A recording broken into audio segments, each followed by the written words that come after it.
In the middle of Kentucky, there's this guy named David Lee Edwards. His life story is like a crazy roller coaster ride full of surprises. And it's all because of luck, bad choices, and the exciting idea of getting rich quick. It all started with this regular guy who, against all expectations, won part of a massive $280 million Powerball jackpot in 2001. Now, what happens next is like a big adventure, going from having almost nothing to being super rich, and then back to almost nothing again. This story is not just interesting.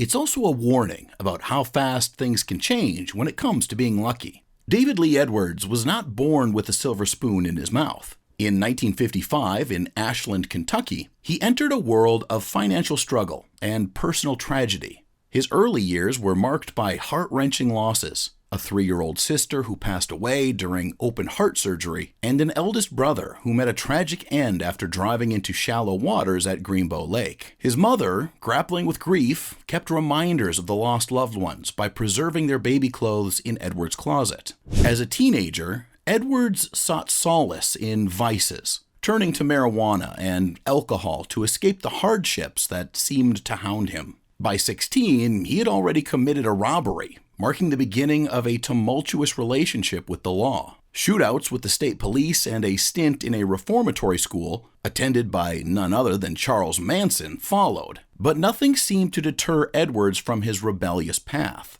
By 18, he had escalated from marijuana to harder drugs, foreshadowing a pattern of substance abuse and theft that would define much of his early adult life. At 26, Edwards attempted an armed robbery of his local gas station, seeking a meager sum of $360. This criminal act earned him a 10-year prison sentence, launching a cycle of parole, brief moments of freedom, failed attempts at rehabilitation, and a failed marriage.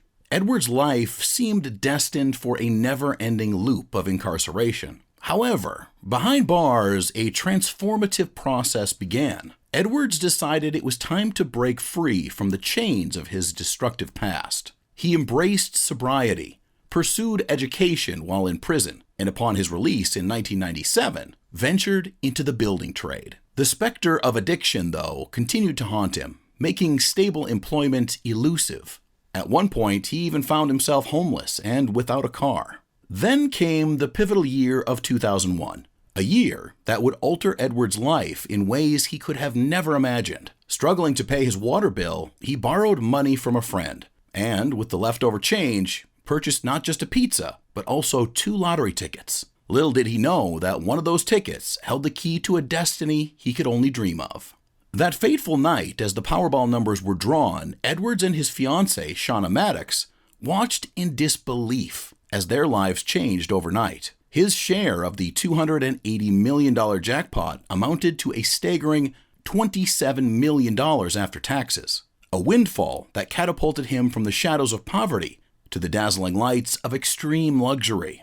And here, the tale takes a dramatic turn. Edwards faced a pivotal decision: take the lump sum of $27 million or opt for yearly payouts over 25 years. Despite the advice of financial experts favoring lump sum payments, Edwards sought counsel from financial advisor James Gibbs, and with Gibbs' guidance, he crafted a plan that, if followed, promised to generate $85,000 in interest per month for the rest of his life. With sound investments in place, Edwards, in a rare display of humility, expressed his desire for the money to last for himself, his future wife, his daughter Tiffany, and future generations.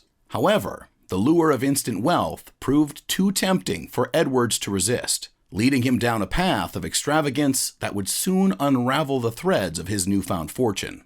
In the blink of an eye, Edwards negotiated a $200,000 bank loan to fund a celebratory trip to Las Vegas with friends. This impatience set the tone for a spending spree that would make even the wealthiest individuals blush. He transitioned from a modest $30,000 Kentucky home to a sprawling $1.6 million mansion in Palm Beach Gardens, Florida, complete with tennis courts and a golf course. Edwards didn't stop at real estate.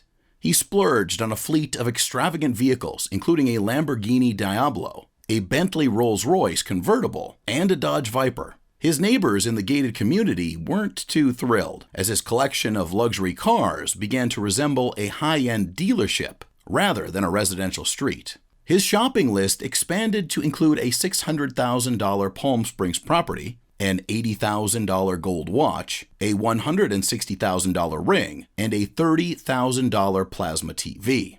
Edwards, seemingly caught in a whirlwind of excess, didn't shy away from quirky purchases either. He acquired 200 imitation medieval swords and armor, a collection that could rival a historical museum. To ensure he traveled in style between his estates in California and Florida, Edwards purchased a private Learjet for $1.9 million and hired a personal pilot. He dabbled in business ventures, attempting to establish a foothold in various industries, from a limo business to a $4.5 million fiber optics installation venture. In this dizzying spiral of spending, Edwards remained true to his family. His daughter Tiffany, now part of his opulent lifestyle, experienced a life most could only dream of. Private jets, diamond rings, and lavish celebrations became routine. Edwards, seemingly aware of the pitfalls of instant wealth, made sure his daughter lived a life of luxury. Yet, not all decisions were wise. Edwards invested $35,000 in a Hummer golf cart for Tiffany, who was too young to drive, and enrolled her in a $16,000 a year private school, a choice that she disliked. The stark contrast between the grandeur of her new life and the struggles of her past left Tiffany with mixed emotions. The extravagant lifestyle, however, came at a cost beyond dollars and cents.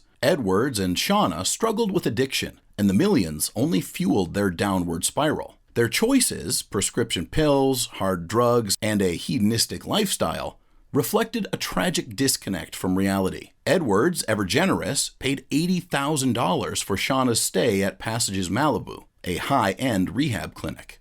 The story then takes a darker turn in 2004, when Shauna, in a drug-fueled rage, stabbed Edwards with a crack pipe. Palm Beach police were called to their estate, marking the beginning of a turbulent period. The following year, the police returned to find large stashes of cocaine, heroin, prescription drugs, crack, and used syringes in the couple's bedroom. Edwards and Shauna contracted hepatitis from using dirty needles, a grim consequence of their addiction. As the excesses continued, Edwards' once promising financial future crumbled. By 2006, the money had vanished. His racehorses, named with the optimism of a lottery winner, Powerball among them, proved to be losers. Business ventures failed, and lawsuits from creditors and former business partners mounted. James Gibb, the financial advisor, was left dumbfounded, stating that if Edwards had followed his advice, he would be pulling in about $85,000 a month for the rest of his life. The unraveling of Edwards' wealth led to a fire sale of his possessions. Mansions, cars, and the remnants of a once luxurious lifestyle were sold or repossessed. Despite the advice he had sought, Edwards found himself drowning in debt, owing $170,000 to Bank of America and $50,000 in property taxes to the state of Florida. The once mansion owner now called a rented warehouse home, living among the remnants of his lavish past. Tiffany, the one constant in his tumultuous journey, faced a new reality. Foster care replaced the private jets and opulent celebrations. Her reflection on the experience encapsulates the tragic irony of her father's tale. In the beginning, it was good. I had a dad. That's all I'd wanted. In the end, I was devastated because I'd lost my dad. Amid accusations of adultery, abuse, and a toxic relationship, Edwards and Shauna finally parted ways. The descent into misery and drug addiction continued for Edwards, living in a storage unit, surrounded by filth and the remnants of his past life. He hit rock bottom. Edwards' health deteriorated rapidly, and in 2012 he was diagnosed with liver disease. Now clean and determined to start anew, Edwards returned to Kentucky with his ex-wife and her husband. Disability payments and food stamps replaced the once abundant wealth, and Edwards settled in a trailer park, a far cry from the sprawling mansions and fast cars of his past. However, the cruelest twist awaited Edwards. In 2013, just 12 years after the historic lottery win, he passed away in hospice, alone and with no money for a proper burial. Tiffany, left with nothing, not even a life insurance policy,